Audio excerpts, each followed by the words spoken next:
Welcome to Slide Egg. In this video, we'll show you how to easily crop or mask images in PowerPoint. Start by opening your presentation and adding an image. Simply go to the Insert tab, click on Pictures, and choose the image you want to use.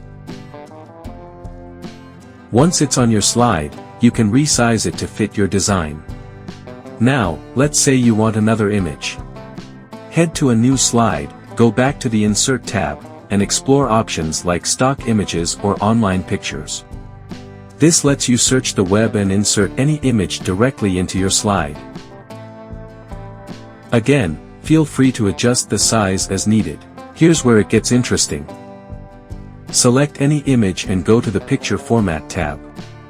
You'll see the crop option in the size group. Use it to trim the image by dragging the handles. You can also use the Fill and Fit options to fine-tune your cropping and make sure the image fits perfectly within the frame.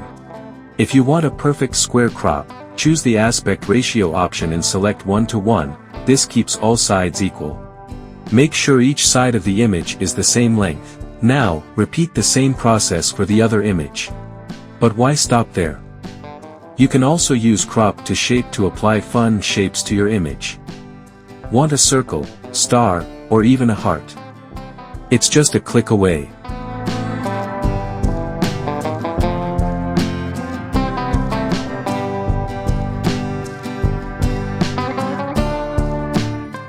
If you're not happy with the result, don't worry. Simply go back to the Picture Format tab and click Reset Picture to remove the crop or mask and restore your original image.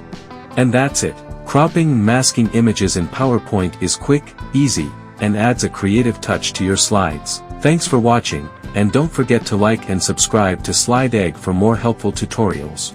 See you next time.